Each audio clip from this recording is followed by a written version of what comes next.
Sus Mariose, doon na nga lang tayo sa kwarto at huwag na tayong lumabas pa, ha? Baka kung ano pang mangyari sa inyo ng apo ko. Halika na nga. Sa narinig na naging usapan ng dalawang babaeng pasahero ng barkong pinagtatrabahuhan nila, ay nagkatinginan daw sila noon ng kaibigang si Edison.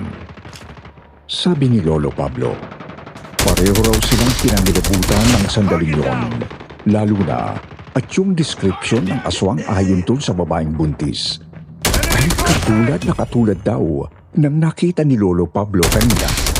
Doon din malapit sa spot kung saan ito nakita ng lolo ko.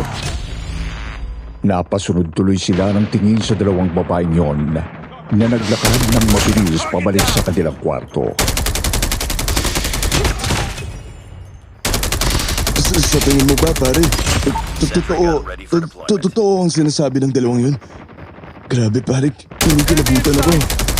Sabi ko sa'yo, maraming aswang dito eh. Sira, malayo-layo naman na tayo sa Capiz ah.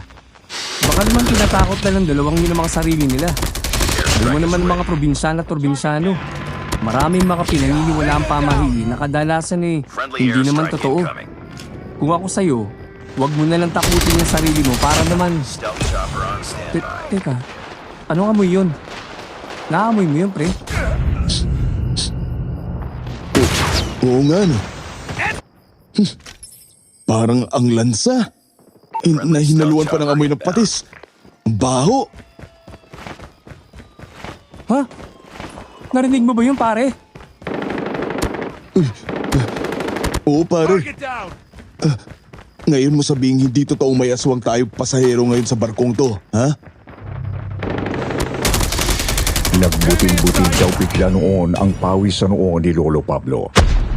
Ayaw niya man daw aminin ay talagang nakaramdam na siya ng takot ng mga sandaling yon dahil sobrang obvious na ng mga signs na nakikita, naririnig at nararamdaman nila ng mga sandaling yon. Tapos bigla pa raw napalingon si Lolo Pablo noon sa likuran nila ni Edison at hindi sinasadya na nahagip ng mata niya ang figura ng isa na namang babaeng nakatayo sa di kalayuan. Yung babaeng mapula ang mga mata. Yun na naman ulit ang nakita niya. Nakangisi naman ito habang nakatanaw doon sa dalawang babaeng pasahero na dumaan kanina at ngayon ay tumatakbo na palayo. Punyeta! Friendly care package inbound. Oh, bakit ka nagbumura dyan, pare? Yung babae, pare! Nakita ko na naman ulit yung babae! Ano? Ha? Nasaan? Nandun, pare! Nakatayo malapit sa may... Friendly care package Ang inbound. ina! Nasaan na naman yun? Bigla na namang nawala! Hostile predator missile inbound.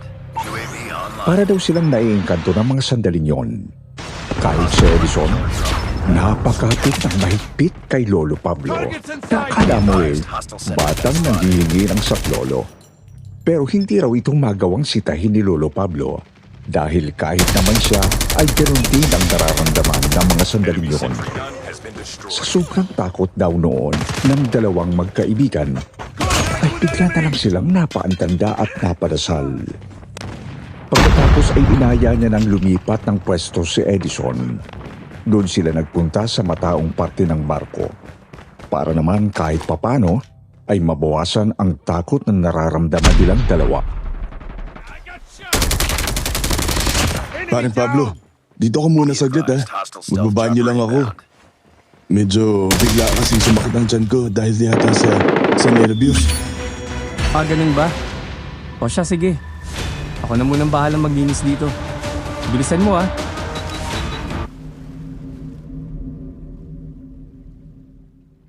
Naiwan daw si Lolo Pablo noon sa bandang deck area kung saan meron namang manakanakang mga taong nasa paligid.